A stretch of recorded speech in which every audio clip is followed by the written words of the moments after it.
E estamos em mais um Pessoalmente com Thaisa Toso, gente. E hoje eu trouxe... Ele é jornalista, radialista, empresário.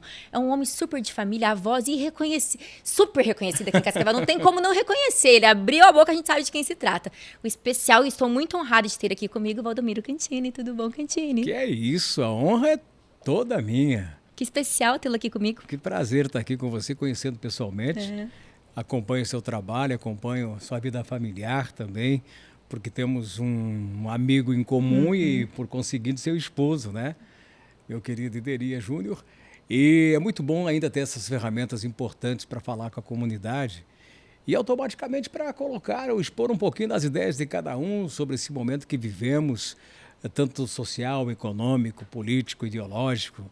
E eu sei que você gosta muito dessas pautas e eu estou aqui com imenso prazer para tentar responder o que você perguntar. Imagina, eu acho que de princípio a gente tem que falar um pouquinho da história do Cantini, né, Cantini? E eu sei que é uma história lindíssima, belíssima, gente. Fiquei sabendo, fui dar aquela pesquisadinha, mas eu quero ouvir de você como é que começou essa vida de radialista, né, Cantini? Thaisa, eu venho do interior, né?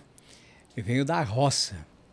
Família de pequenos produtores rurais e que um dia, numa lida de campo com 12 anos para 13 anos, meu saudoso irmão, Luiz Sadi, que já estava na comunicação, mas não como locutor ou como apresentador. Naquela época não tinha o jornalismo do rádio e tal.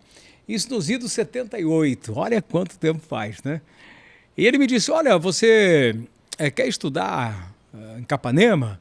Eu posso te colocar lá na rádio, lá para você ser aquele tempo era contínuo, né? O estafeta, o office boy, né? E eu não titubeei. Exato momento disse, eu vou. Falei com a minha mãe, saudosa, com meu pai, e falou, estou indo para Capanema. Morava em Planalto, pertinho ali de Capanema, né? E aí fui para a Rádio Capanema. E buscava as cartinhas do correio aquele tempo e comecei a minha vida profissional. Porque lá atrás, quando meu irmão já estava no rádio, um dia, bem menino, eu disse para mim mesmo e até esbocei isso para a minha família. Um dia eu vou ser um homenzinho que fala dentro do rádio. Olha só como a palavra tem poder, né? Um dia eu vou ser o homenzinho que vai falar dentro do rádio.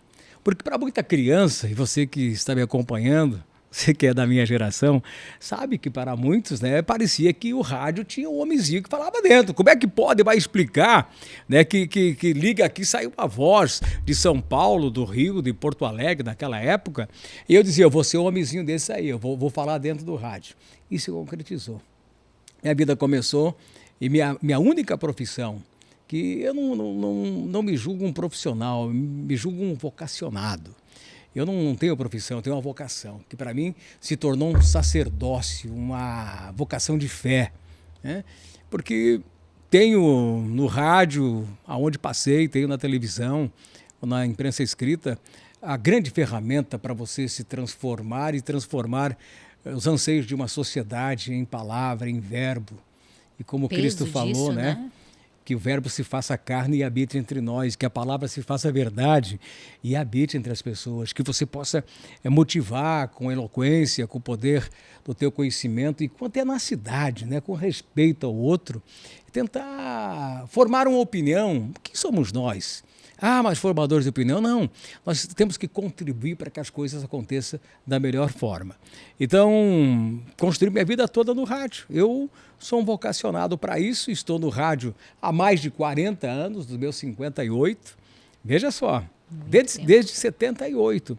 E uma história bonita, Thaisa, que quem me colocou no rádio está aqui em Cascavel, que é o seu Walter Zimmermann.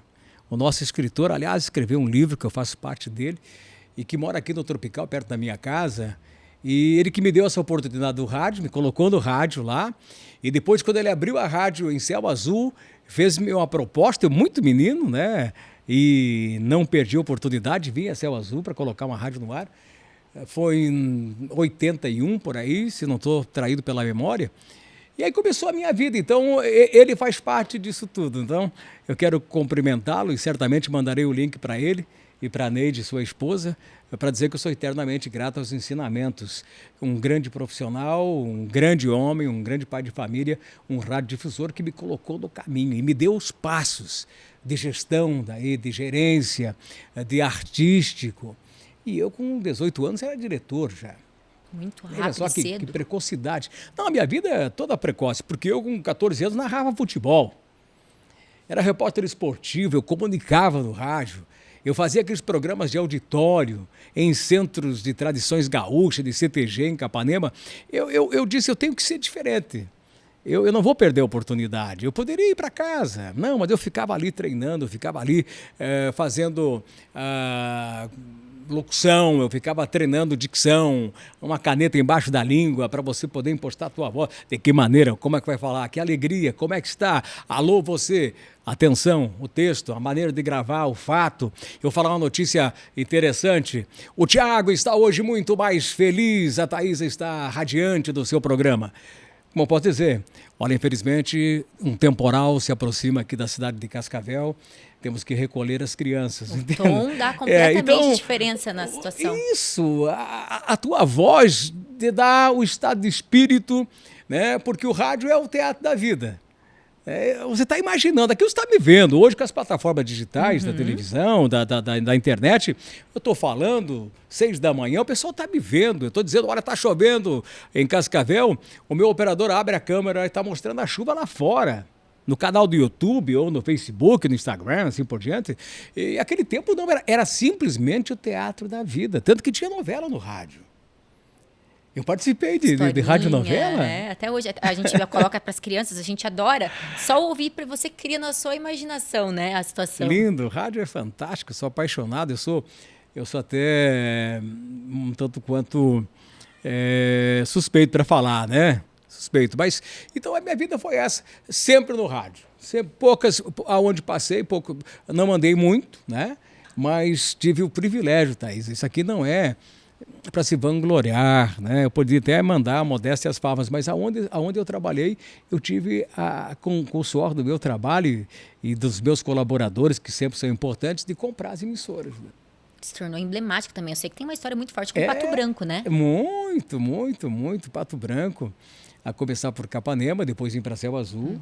De Céu Azul eu fui para Santa Catarina, já fomos para o Grupo RBS, já fomos para o Sistema Progresso de Rádio, já com outro status, né? Quando voltei em 87, veja, 78 para 87, já como proprietário de uma emissora de rádio em Pato Branco, juntamente com Moisés Cruz, e começou a minha vida daí da militância política, mais do que nunca, que foi lá em Pato Branco. Né?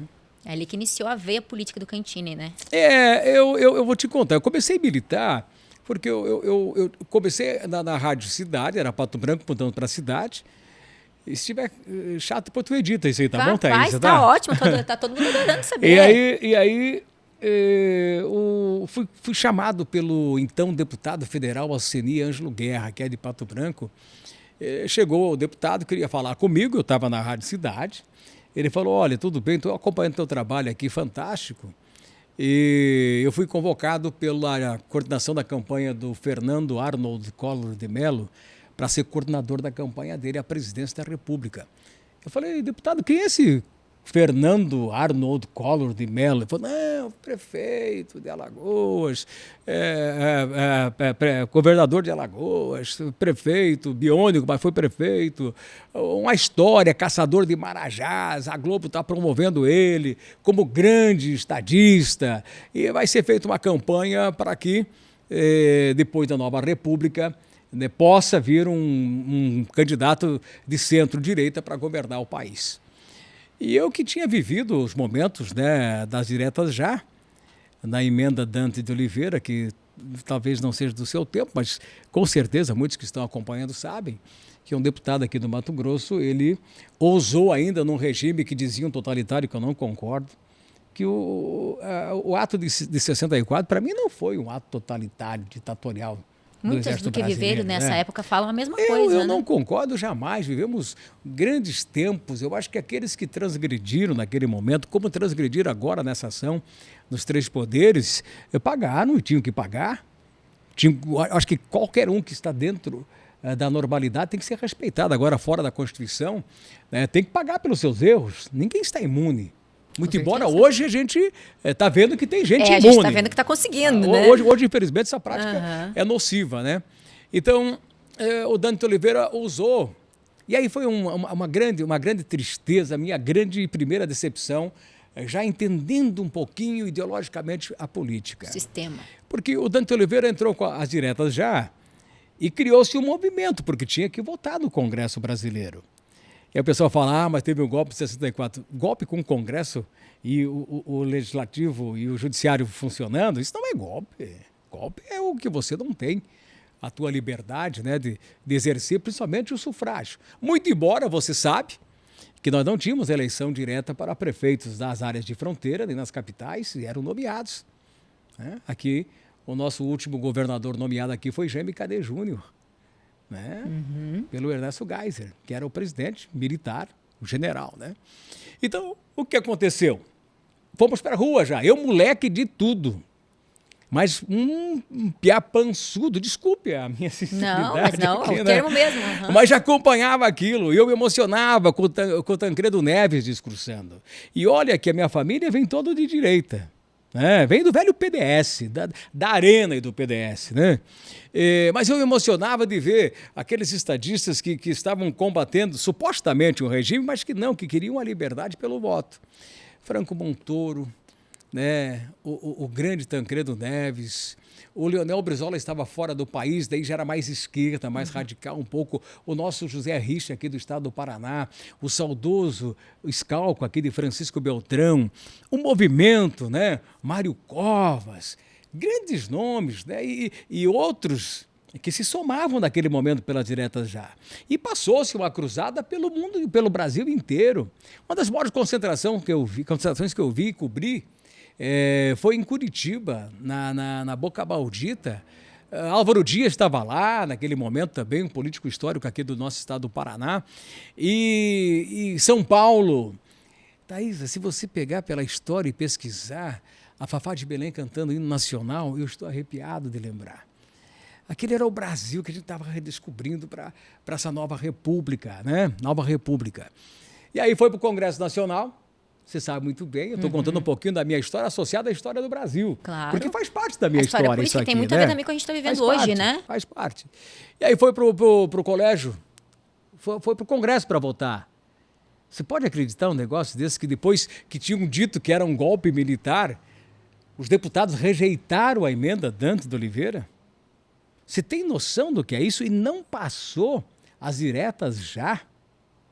Quando praticamente foi um plebiscito, porque o Brasil foi para a rua. Milhões de pessoas pediam eleições diretas, em todos os níveis. Sim, tem as imagens emblemáticas. Naquele tempo era para deputado, senador, tinha um senador biônico ainda por estado, deputados, prefeitos e vereadores. Não tinha eleição para a presidência da República, nem tampouco para os governadores e para os prefeitos de capitais e área de fronteira. Não passou. Aí foi a indignação, eu falei, não, para um pouquinho. Isso é democracia velada. Mas tem que respeitar, porque nós que votamos nos deputados, eles não quiseram a eleição direta. Mas como é que em sã consciência a gente vai admitir, como está admitindo hoje, as ações de Alexandre de Moraes? Naquele tempo já não admitia gente. Eleição, você vai tirar o meu direito do sufrágio, do voto, de escolher o que eu quero para o meu país, quem eu quero que me represente na presidência da República em todos os níveis, e não passou. E aí veio a eleição do colégio eleitoral.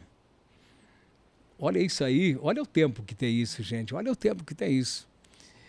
Aí veio a eleição, ganhou Tancredo Neves, o grande ex-governador de Minas Gerais, e certamente foi uma composição histórica, porque do outro lado pegaram o ex-governador de São Paulo, Paulo Salim Maluf, da direita, do velho PDS, para concorrer o Tancredo Neves.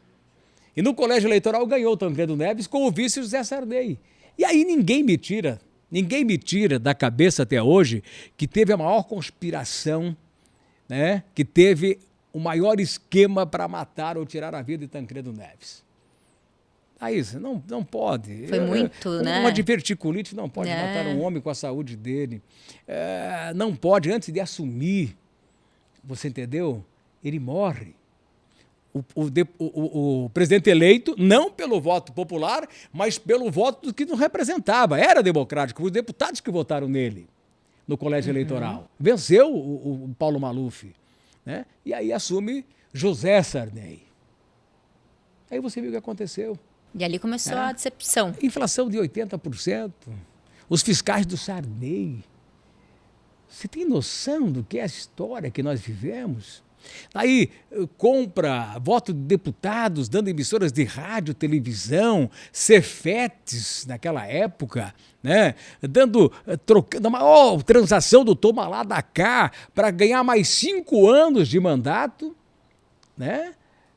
Com tudo aquilo que aconteceu da inflação, da volta do juro, da falta de abastecimento de alimentação.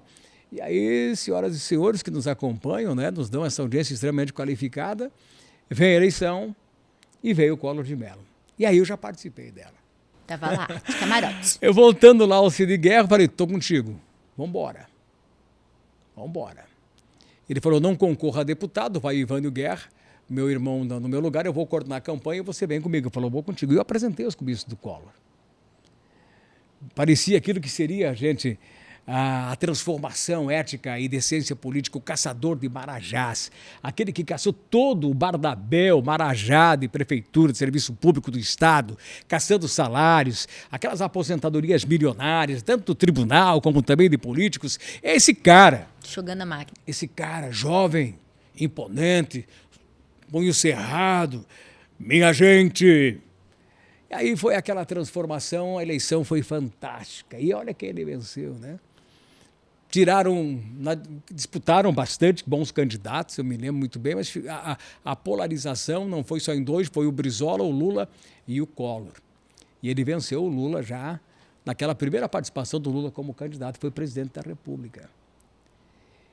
E aí, menina, você que me acompanha, você que está aí comigo, veio o confisco da Zélia Cardoso de Mello, no primeiro ato da nossa poupança. Quem tinha um dinheirinho perdeu tudo.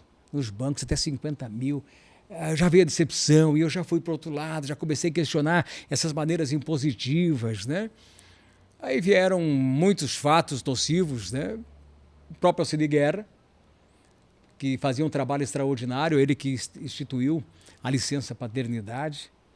Eu estava lá, o seu Jacis Kanagata, que está aqui conosco, ele que subscreveu a emenda constitucional na Constituinte de 88, da licença paternidade, e que todo mundo tirou o maior sarro, Thaísa.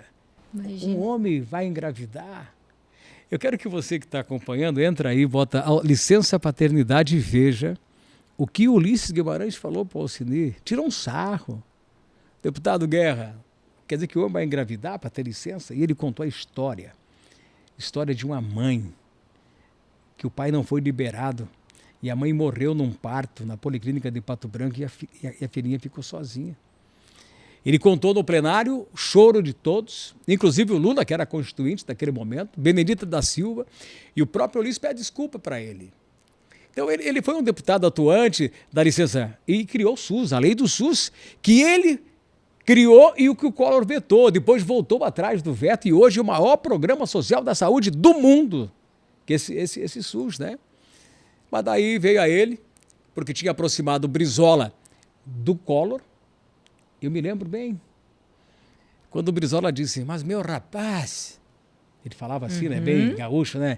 Mas meu rapaz, como é que eu vou apoiar com o meu partido esse rapaz que não me oferece uma segurança, não tem princípios, isso é filhote da ditadura. Isso foi construído pelo Roberto Marinho. Meu rapaz, eu me lembro dessa conversa, né? E os dois são gaúchos, da região de Erechim, ali no Rio Grande Amado, né? Mas no final ele fez uma proposta, e o Alcine está me assistindo, vou te mandar o link, viu, Alcine, em Curitiba, quando ele disse, mas eu vou te fazer uma proposta. Se ele construir um CIEP em todas as cidades brasileiras, o meu partido, o PDT, apoia no Congresso Nacional. O CIEP virou CAIC depois, né? Virou uma história linda, que era o ensino em tempo integral, que o Brizola, como governador do Rio, tinha instituído, estipulado, inclusive embaixo da Marquês de Sapucaí. Ali virou sala de aula, né? Virou uma coisa fantástica aquilo. As crianças indo de manhã e saindo à noite. com 4 refeições, com ensino suplementar, com a disciplina curricular diferenciada. Sou apaixonado por isso, viu? Por isso que me motiva estar falando com você eu imagino, aqui, né? E política, ela motiva mesmo, né? E se ele construir um CIEP naquela época, eu dou apoio. E o Alcenir levou isso ao presidente Fernando Collor e disse, olha, ele falou, como é que é isso, ministro? Ministro da Saúde, Alcenir Guerra. E aí estudaram de que maneira seria. Veio a equipe do Brizola, e aí que entrou já o Freire, o método, né? Que depois, quando eu comecei a conhecer um pouco mais, eu fiquei um pouco arrepiado desse método didático, né, do Paulo Freire. E o Collor falou, tudo bem, chama o governador Brizola para conversar. E fizeram um pacto pelo país. E pela educação, que foi fantástico, né? Desse aí saiu um prêmio para você de Guerra. Collor disse, vem cá, ministro Guerra, eu vou criar um Ministério da Criança e você vai ser o ministro da Criança, você vai ser um super-ministro. Um cara de Pato Branco, meu amigo particular, eu vivendo essa história de deputado, da eleição do Collor com ele, tu vai ser ministro da Criança e vamos construir em cada território desse país uma escola em tempo integral. Eu falei, não é possível que eu estou vendo isso, gente, é maravilhoso. Sonho. E aí, Thaísa, veio o interesse, aí veio a corrupção, aí veio que tinha que construir fábricas dessas escolas em cada estado, em cada região. E aí, não, essa fábrica aqui vai ficar para o fulano do Paraná, essa para o ciclano aqui do Amapá, essa aqui vai ficar para o Acre, essa aqui, porque tinha que construir essas fábricas. E veio um orçamento, Alcenir me corrija depois, e até quem sabe você vem aqui contar essa história depois para a Thaís, você venha me visitar, e era $80 por metro de construção. E o PC Farias, não, é $300.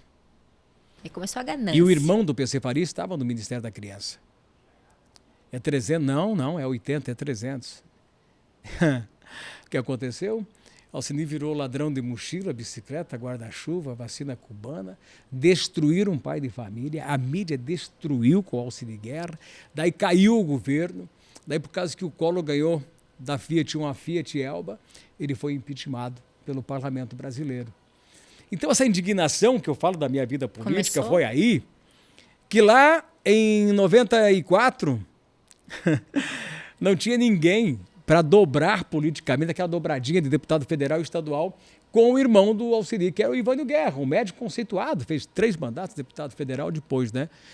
E aí eu vou na convenção já do nosso PFL em Curitiba, ninguém queria, viraram leprosos. Alcenir, ladrão de mochila, bicicleta e guarda-chuva, e o irmão dele, né, que não participava daquela história política, também como deputado federal. E eu voltei de lá, homologado. Liguei para minha mulher, já era casado, casei em 87 para 88, e falou, sou candidato a deputado estadual. Eu falei, você está brincando? Que jeito? Eu falei, sou candidato. Direto, não tinha dobradinha com o Ivânio Guerra aqui, eu entrei na vida política, eu comecei daí a fazer a política de militância. Tive uma votação histórica em Pato Branco em 2 oportunidades, 94 e 98, 20º mais votado do estado e 22º mais votado. Participei da vida pública intensivamente, né, e ostensivamente, sempre presente, sempre liderando partidos, presididos, executivos, assim por diante, no estado e também na minha cidade. Quando, de repente, eu vi o sistema vai me corromper ou eu não vou participar mais desse sistema. Então, eu caí fora. Até isso que eu ia perguntar, Cantini. Você viveu intensamente, porque você viveu dentro da política, do fato, né? Dentro e fora da política. E aí, como é que você vivenciar? Porque a gente falando de política, que a gente nunca foi político, né? Nós estamos citando, é uma coisa. Agora, você viver lá dentro... agora, você viver dentro, você ser um candidato e você participar do sistema, como é que é isso? O sistema era o seguinte, eu na minha primeira campanha, em 94, nunca me esqueço, em Honório Serpa, eu fui mais votado em 11 municípios da micro-região de Pato Branco. O rádio é muito forte. A minha presença no rádio sempre foi muito forte. Eu sempre defendi teses que eu acredito e que contemplem a população. E ela atinge muito, né, a rádio. Eu não convivo com a hipocrisia, não consigo conviver com a hipocrisia, você entende? Então, minhas teses eram de bater de frente. A minha convicção que aquilo era nocivo à população, eu vestia a camisa da população. Eu enfrentei grandes barreiras. Isso que eu falei, as em consequências. Lutas sociais, né? Então, em 94, quando me anunciam para discursar pedindo voto. Naquele tempo tinha showmícios, comícios, né? E era uma agenda complicada, então foi um comício de manhã numa terra de assentamento de sem terras, né? O Honório Serpa é um município perto de Mangueirinha, entre Palmas e Mangueirinha, para quem conhece um pouquinho da nossa geografia do sudoeste do estado do Paraná. Aparece na frente do palco um cidadão e levanta bicicleta, outro levanta uma mochila, outro um guarda-chuva, tipo assim, ó, a tropa de ladrão de mochila, bicicleta e guarda-chuva, né? Protestos. Então, legítimos, né? Democráticos. Então, eu falei, mas nós temos que mostrar que tem pessoas de bem que querem fazer alguma coisa em benefício da população. Acho que dei a minha contribuição, mesmo sendo suplente, e fiz a opção pela minha família. Vieram meus filhos, eu falei, olha, eu vou cuidar do que é meu, sem descuidar do que é dos outros. De que maneira? Exercendo a minha eloquência no rádio, aonde eu estiver, para que eu possa realmente defender aqueles que não têm voz. Mesmo errando muito, errei muito e continuo errando bastante, né? Mas essa questão. E aí surge, você vai me perguntar talvez por que eu vim para Cascavel, né? Com toda essa história bonita em Pato Branco. Eu criei lá, fundei a Fundação Sudoestina de Combate ao Câncer, Thaisa. É o grande projeto da minha vida depois dos meus filhos, né? E hoje até, pelo coruja que sou, depois dos meus netos também, né? Que lá no começo dos anos 90, o Alcine Guerra disse, Cantini, essa incidência, quando ministro, Cantini, essa incidência de câncer aqui em Pato Branco é por causa do agrotóxico, que eles não estão sabendo utilizar, nós temos que reeducar o nosso sistema, né? E aí, fiz um levantamento sério, Bom Sucesso do Sul, era incrível, cada família tinha pessoas com câncer, era câncer de pele, era câncer de útero, era uma série de coisas.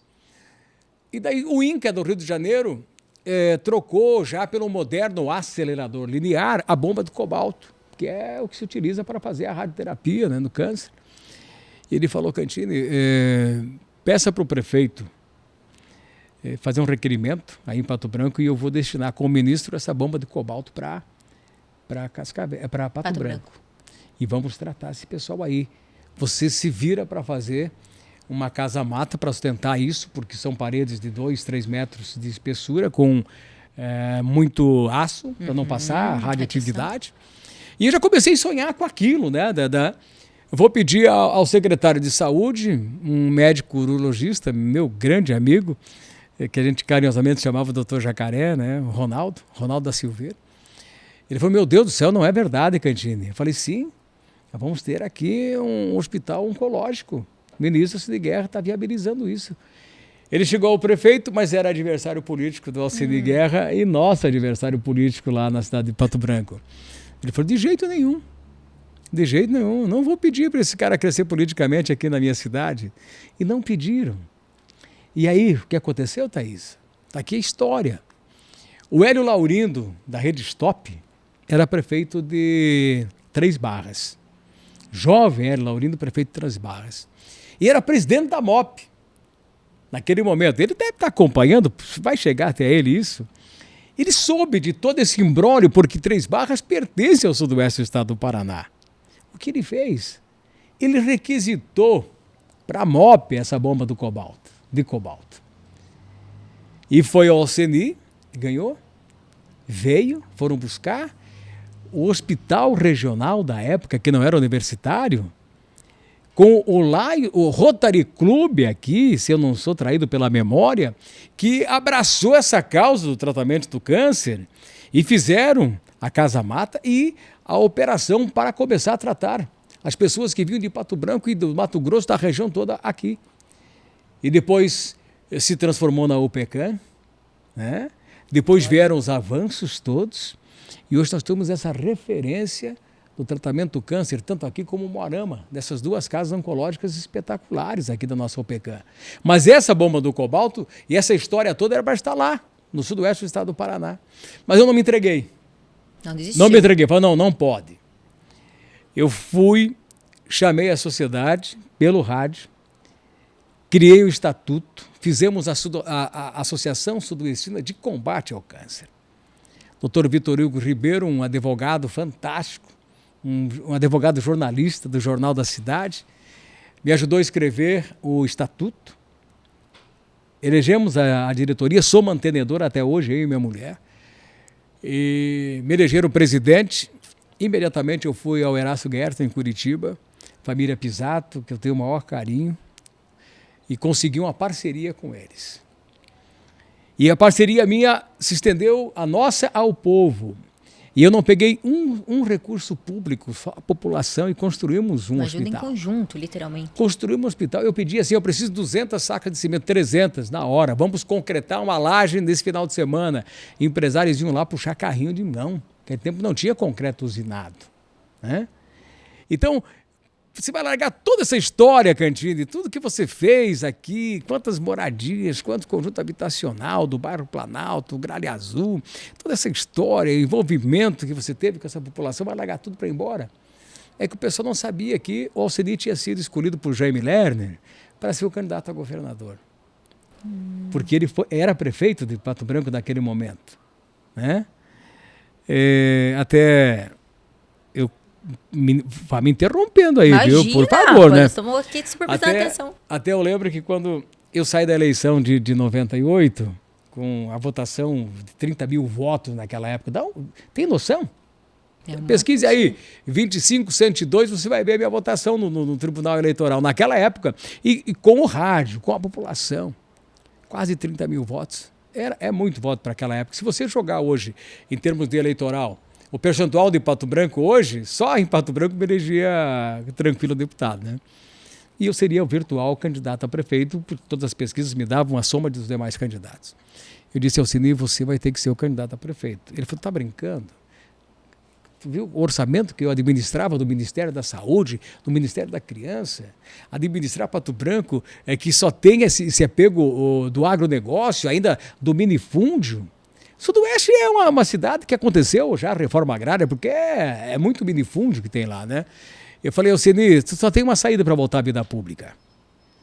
Todos os metros e alqueires de jornal que chamavam você de ladrão, todos os horários e horas de rádio e televisão te achincalhando, tudo que você passou, que não ficou ninguém contigo, só tem uma chance de você voltar à vida pública. É ser absolvido pelas urnas, absolvido pelo povo que te conhece. Porque o Aristides Junqueira, telespectadores, o Aristides Junqueira, ele fez o julgamento do Alcide Guerra. De todos aqueles processos, ele disse, nada imputar ao então ministro Alcide Guerra. Foi uma frase de efeito, nada imputar ao então ministro Alcide Guerra. E foi isso. Isso que deram espaço para ele na mídia. Eu falei, tu vai voltar de que jeito? Agora, se o povo que te conhece, que sabe quem é você, que é o filho do seu Prosdóximo Guerra, da dona Adele, aí sim, você diga, quem me conhece, a minha família sabe que eu não devo nada. E aí eu fiz uma grande jogada, fiz com que ele voltasse de Brasília, e quando chegou não tinha volta, que eu tinha reunido os meus líderes todos das minhas campanhas e do partido, já com um bonezinho e uma frase de efeito, com o marqueteiro que sou, em 96, paz e guerra. De Alceni Guerra, mas o R, virado, os dois, da Sementes Guerra, que é da empresa, né? Em 96, paz e guerra. E eu já tinha feito o adesivo, já tinha feito para jogar na rua e não tinha volta. Aí o pessoal começou a entender. E eu criei o marketing da campanha, né, que ele saiu com, veja só, 4% de aceitação e 62% do seu povo ainda achava que ele tinha roubado. Uma rejeição tremenda. Altíssimo. Mas ele muito preparado, um médico preparadíssimo internacionalmente, um político fantástico, reverteu tudo, evidentemente, no programa de rádio e televisão. Daí o pessoal começou a entender porque a abertura do programa, ele vinha os R's virados e daí Alceni Guerra, né, no final.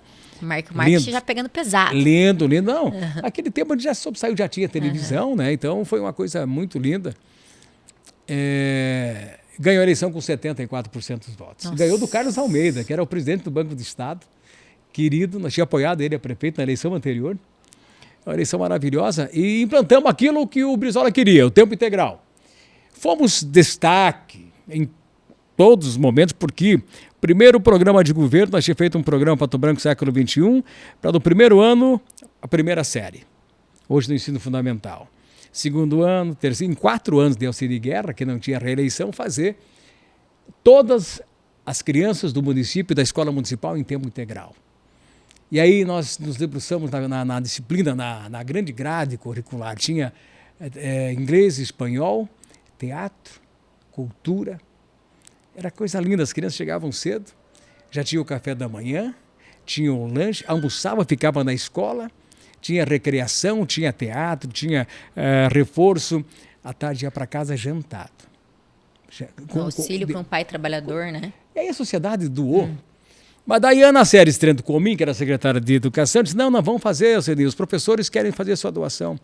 Vocês me arrumem aí 30% de professores, mas como não podia, que sem concurso, que os empresários possam contratar, e a gente vai fazer os 4 anos num ano só. E o desafio veio e foi feito. Robson Cantu, que é prefeito hoje, da Cantu Verduras, falou, toda a fruta, verdura, legume é por conta da Cantu Verduras. Outro, eu pago um professor, assim por diante. O apoio veio em massa, né? E aí, Thaisa, eu tenho até o quadro, tenho um quadro da foto, chamamos o Gilberto Dimstein, que você conhece muito bem, conhecidíssimo jornalista, né, que foi histórico nesse país, que tinha ele sempre meio defendeu ao Alceni das acusações mais tristes da vida. Chamamos ele para conhecer o tempo integral e levamos numa favela chamada Bairro São João, onde nós fizemos um refeitório, fizemos a escola, renovamos, e ele foi almoçar nessa favela. Ele chegou lá e viu aquelas crianças saudando ele em inglês, muito bem treinadinhas, evidentemente, em espanhol. Preparadas. Assistiu a peça de teatro, aprendeu aquilo, ficou lá conosco, almoçou no bandejão, comeu a sobremesa da fruta e voltou para São Paulo. No domingo, o cara liga e falou, tu já viu a Folha de São Paulo? Eu falei, como é que eu vou ver? Naquele tempo não tinha essa facilidade. Não chega, fácil a informação. Você leu a página do Jim Stein na Folha de São Paulo? Eu falei, não, Alceni, cara, estão me ligando aqui. Estava lá, o pato que virou cisne. E ele escreveu um artigo histórico. Quando a pessoa quer fazer, faz acontecer. E Cantini, a gente vê esse tipo de coisa, várias que você já citou aqui, da gente ver das pessoas se movimentarem, de dar certo. E aí você viveu também a história política ali do Brasil diretamente.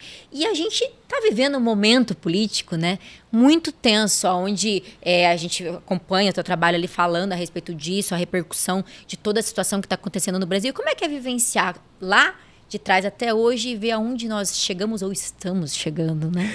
Antes de responder, eu vim aqui porque eu seria candidato a governo do Paraná.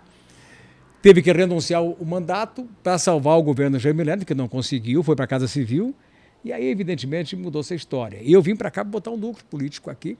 Nós precisávamos de um núcleo político aqui na Cascavel, muito forte essa região aqui, né?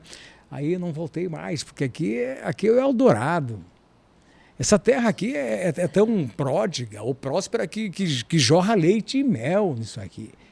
Essa terra é abençoada por Deus, é bonita por natureza. Essa terra mistura o suor, né? A terra vermelha, clima, o agronegócio, o turismo, o ecossistema, a tecnologia. É o cristal de quartzo com a espiga de milho. É você plantando milho e colhendo pasta de dente. É você pegando o biodigestor e gerando energia. É você tendo toda essa região mesopotâmia, desses lagos maravilhosos, que nunca vai nos faltar água. E o dia que o homem puder irrigar, usar essa água que se pede para fazer uma agricultura de precisão irrigada, isso aqui não é futuro, isso aqui é presente, isso aqui é uma coisa extraordinária. E eu resolvi ficar por aqui, que não sou bobo nem nada, né? E ficou e está, né? Até hoje. E não saio, né? Só por Deus, é claro, né? Então, vivendo hoje essa nova realidade, pouco mudou, viu, Thaís? Pouco mudou. Eu acho que poucos cachorros mudaram, as coleiras continuam as mesmas, né? Eu digo para você, eu sou um cidadão frustrado.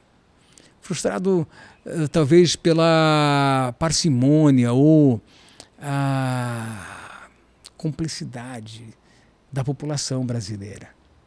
Eu sou frustrado pela falta da cultura política e ética Nós não poderíamos ter deixado, e eu me incluo entre esses covardes lá atrás, que não gritaram quando tiraram a educação moral e cívica da disciplina curricular. O SPB, como é que pode eu não permitir que o meu filho tivesse esse chamado para o civismo brasileiro, para ser um patriota, para defender os direitos morais e éticos, os verdadeiros direitos, né? Os valores, principalmente da dignidade da família. Então eu acho que eu pequei. Eu pequei, e você da minha geração, de 60, também pecou. Nós talvez pensamos na gente por falta, talvez, de iniciativa, ou até por estar submisso, quem sabe, a um emprego, né? Agarrado à possibilidade de manter a sua família, ou a se manter mesmo, você se omitiu desse fato. Até devido aos riscos, né, que você podia correr, né? Exato. Não, mas nós já vivíamos um regime democrático, em tese, como sempre vivemos, no meu entendimento, né? Mas permitimos que os governos que chegaram fossem tirando e fossem colocando ideologias que eu não concordo, que não me representa, que foram afastando a família dos seus verdadeiros princípios e foram apartando pais e filhos, né? Foram apartando primos e primas, foram diferenciando tudo isso, foram nos tirando dos bancos da Sagrada Madre Igreja. Você entendeu? Porque virou uma perseguição sobre todo esse aspecto. Eu sou do tempo que nós cantávamos o hino nacional todo dia, quando entrava no colégio, nós rezávamos o Pai Nosso para entrar, no cobrir, sentido, em fila para entrar. Aquilo era uma hierarquia tão linda que a gente conhecia os valores da teologia, né? Quando tínhamos o ensino católico ou evangélico, né? Que estava no currículo. Entende? Então, eu acho que essa geração minha talvez pecou por isso. Nós deixamos que se criasse uma esquerda, né, pago por nós mesmos. É isso que mais me deixa frustrado ainda, é que os bancos universitários, né, os bancos universitários públicos, né, realmente foram criando consciências, lavando cérebros, lavando mentes, né, lavagens cerebrais incríveis sobre as pessoas, dizendo que isso a melhor coisa é ser comunista ou socialista com o iPhone, né, com o cartão de crédito do pai e da mãe, uma burguesia, né? Esses vermelhinhos do caviar, que eu sempre digo, entende? Que criou essa consciência. E voltando para a política local, Thaís, nesse momento, você vê o que aconteceu. Você viu recentemente agora o que fez nos primeiros dias de governo da esquerda. Eles simplesmente não sinalizaram no aquecimento da continuidade desses grandes avanços que tivemos, sinalizaram com o fim da reforma trabalhista, da reforma previdenciária, que agora já estão vendo o tamanho do buraco de tudo isso, né? Mas eles aumentaram o quê? Graças a Deus, professores. Graças a Deus a você, professor, que merece. Veio o piso dos professores. Porque lá dentro da universidade ou dentro da escola, a maioria é esquerda. Cria-se uma resistência. E aqueles que não são esquerda, com perdão, eu sei que você não é, professor, mas você fica calado. Talvez, como eu muitas vezes fiquei, você não vai militar, você não vai defender os seus princípios. Até por ser minoria, né, no Agora, caso. O esquerdista, ele vai. Ele agride. Né? E esse está lá, fazendo doutorado, pós-graduação, vai fazer curso lá fora, às custas do dinheiro da universidade, vai se formando guerrilheiros políticos, né? E o que nós estamos vivendo hoje? Essa tese. O que aconteceu? Você viu o aumento do salário mínimo? Não veio. Mas veio o aumento do auxílio reclusão para o preso. Que também... Família do preso. Aí você vê, massa. O que está acontecendo? Estão protegendo. O que está acontecendo no meu país? Vocês estão percebendo? Fortalecendo os núcleos. Exatamente quando... sem nenhum demérito e sem nenhum aqui julgamento ou juízo de valor sobre a classe artística, que merece ser reconhecido, mas se você pegar o orçamento da União para o agronegócio, que já foi anunciado, e para a Rouanet ou a cultura... Tá cheio de meme na internet. Você entendeu? O que nós vamos fazer? Então me preocupa muito, viu, Thaís, esse momento que estamos vivendo, porque essa gente que está não me representa, não. Eu acho que o cidadão que tem uns princípios que nós temos que é zelar pela família, por ter esses fundamentos básicos, por entender de que se realmente tem que ter distribuição de renda, e temos muito. Olha esse Auxílio Brasil, olha o que o Bolsonaro fez, e não faltou dinheiro. Você está entendendo? Eu acho que a distribuição de renda, nós temos que fazer esses ajustes, temos. Mas também é a longo prazo, não é uma coisa que de uma hora para outra vai resolver, mas tínhamos, né? uma Bolsa Família de R$90, de R$120, foi para 600, foi para 1.200, olha que avanço que tivemos. Né? E não foi o governo da esquerda que fez isso. Então, eu concordo que temos que ter esse seguro para a população deserdada da sorte. Esses que foram usados com massa de manobra, como curral eleitoral, como gado realmente, entendeu? A gente tem que cuidar dessa geração que está vindo. Para tentar mudar. Mas eu pergunto, essa geração vai acordar quando? Pois é. E contra o sistema, no caso de nós, que somos as pessoas que trabalham a comunicação, principalmente você imagina, né, Cantini, que atinge aí amplamente, como é que é você lutar contra o sistema, entre aspas, né? Olha, contra o sistema, essa palavra é muito forte, né? O sistema está operando muito. O sistema está ramificado hoje no Comando Vermelho, no tráfico, na bandidagem, na milícia, né? Digo eu, no sistema político, no judiciário. E você sabe, né, que o crime organizado só existe com a participação de grandes empresários políticos e a justiça. Senão não funciona. Esse tripé, infelizmente, que acontece há muito tempo no país, mas agora está escancarado. Está escancarado. Então, você lutar contra o sistema, e na sexta-feira passada, eu fui alertado por um amigo meu, promotor, falou: Cantini, vale a pena você se expor desse jeito? Vale a pena? Eu disse: doutor, se eu não fizer alguma coisa, eu não consigo viver dessa hipocrisia, eu não consigo ficar calado diante dessas agressividades que tem contra a democracia. Gente, se a imprensa é o espelho da sociedade, tem que refletir a nossa imagem. Não pode refletir outra imagem. A imagem da dignidade, do respeito. Quando você tem uma campanha política, você tem uma campanha política exatamente para você falar das virtudes e dos defeitos do candidato. Você não precisa uma campanha política. Você tem que, o bom marqueteiro, maximizar a virtude do teu candidato, e se o outro não tiver defeito, tem que achar um defeito. Isso não é ético, mas na política não tem ética, né? Na política, hipoteticamente, para marqueteiro, o inimigo, o parceiro não tem defeito. No inimigo a gente ajeita, dá um jeito, ou no adversário. Aí o Bolsonaro não podia dizer que era corrupto, ladrão, preso, descondenado, quadrilheiro. Você entendeu? E do outro lado, como se fosse uma mentira. Tudo, Como se fosse uma mentira isso. Daí não pode usar uma imagem do 7 de setembro, uma imagem pública, com uma peça publicitária para minha campanha. A imprensa aí, a Jovem Pan principalmente, que surgiu um jornalismo ético, news aí, extraordinário, né? De direita. Importante isso. Está completamente vetado. Vão caçar, né? Não poder dizer isso, gente, cara, como é que pode você poder dizer que uma mulher foi presa porque roubou uma mortadela no mercado para matar a fome do seu filho? Aí pode dizer, foi presa porque roubou e tal. Agora, um cidadão, ex-presidente da República, com tudo que aí está, com a delação, principalmente do Palocci, que eu vi, assisti várias vezes, com a devolução de dinheiro público. Você entendeu? Confessaram e devolveram.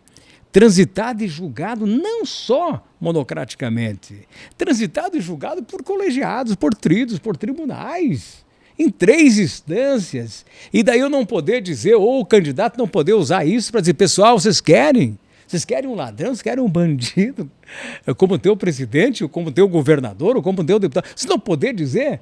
Aonde está o Estado democrático e de direito? A gente perdeu ele ali, né? Aonde está, gente? Eu pergunto para vocês. E agora essa comissão para salvaguardar a democracia, a comissão, A comissão é para calar a tua boca, Thaís. Conselho de todos nós, né? Que somos contrários. Para calar a boca de quem ainda tem uma opinião. Eles vão mandar um monte de recadinho. Ah, já veio, vão mandar. Né? E se eles não calar pela ameaça, eles vão te calar pelo ato institucional.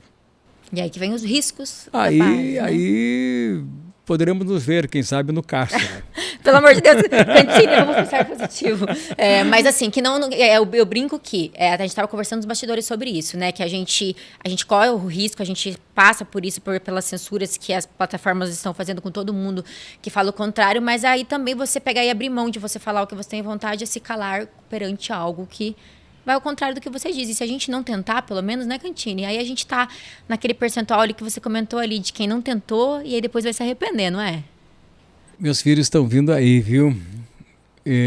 Luiz Eduardo, que está comigo, me acompanha aqui, ele se envolveu corpo e alma e coração, junto com o Valdinei da Silva e outros tantos patriotas aqui no movimento aqui. Eu disse, vá, filho, vá, mas respeite o direito do outro. Democraticamente respeite o comunista, o socialista, respeite a ideologia dele, não concorde. Mas tu tem o livre-arbítrio, tá? Mas lute pelo teu Estado democrático de direito, na acepção da palavra. E eu sempre repito um poema de um português chamado Sidônio Muralha, que diz, parar eu não paro. Esquecer eu não esqueço. Agora, se caráter custa caro, eu pago o preço. Exatamente, adorei. É bem o que a gente precisa hoje em dia, né, Cantini? Tô aqui, tá? Não concordo com a posição do presidente, que ele disse que só Deus tiraria ele daquela cadeira. Será que foi Deus? Não sairia, que daria a vida pelo país. Espero que o presidente Bolsonaro não espere passar esse momento e que derreta sobre a desavença, ou quem sabe a descrença de quem tem ele como um mito, mas principalmente aquele que tem a consciência de que ele lidera a direita do país hoje. Que não espere muito para voltar, porque pode ser tarde politicamente para ele. Do jeito que as coisas estão andando. Infelizmente. Rapidamente, inclusive, né? Cantini, querido, eu queria agradecer imensamente a sua presença aqui. Foi uma delícia ouvir tudo isso. Saiba que serve de como exemplo para todo mundo que entra aí na área de comunicação, abrindo as portas disso, né? Do marketing, da comunicação, das ideias. É por causa de pessoas como vocês que a gente está aqui hoje. Eu sou muito grata por tê-lo aqui e por ouvir essa história maravilhosa. E todos nós que estamos ali do outro lado também, com toda certeza. Virou um monólogo, né? Mas tudo bem. Não, mas o objetivo do podcast é esse, é ouvir vocês, não é eu falar. Mas é importante. Eu sei que você tem muita coisa para me perguntar e que eu acabei exagerando contando Não, dentre das perguntas que eu ia fazer, você falou ali. Certeza? Absoluta. Então eu fico feliz, tá? Se eu pude contribuir com a tua qualificadíssima audiência e telespectadores, eu fico muito feliz. Mas digo para vocês, eu sou essa pessoa, eu sou emoção à flor da pele. E quem me acompanha e me arrasta há muito tempo e olha para você se manter aonde eu estou e aonde eu consegui chegar, realmente é porque você tem alguma coisa para contar, né? Obrigada por nos representar, né, Cantini? E a pessoa compreende isso, a pessoa vê quando você representa alguém. Senão não teria sobrevivido a tantas pancadas, tantos tribunais, tanta maledicência, tanto veto, né? Tanta chantagem. Mas valeu a pena porque, graças a Deus, a minha alma nunca foi pequena. E os 60 estão chegando, né? Aposentadoria. Vou parar em 16 de abril de 2024. Tá agendado. Tá agendado. Eu dou um tempo para minha vida. Você com 60 anos, daqui um pouquinho, quanto tempo terei? Porque os anos que passaram não me pertencem mais. Eu quero viver todos que hão de vir. E com dignidade e respeito acima de tudo, mas não fugindo da luta. Jamais. Que aproveite demais e que até lá ainda seja o comunicador que a gente quer aí para representar nós mas aí nas mídias. Estarei dando meus pitacos, fazendo meus editoriais, estarei presente. Eu não espero menos que isso, né, Cantini? Mas não desse jeito de hoje, né? Eu acordo às 4 da manhã, acordo às 4 da manhã, eu vou dormir meia-noite. Quando durmo? Não, merecido. Se acordar, então 3 não durmo mais também, né? Obrigado, gente, desculpe, viu? Desculpe, mas um pouquinho da minha história aí, tá? Foi demais, brigadão, de coração. Grande abraço. É isso aí, gente.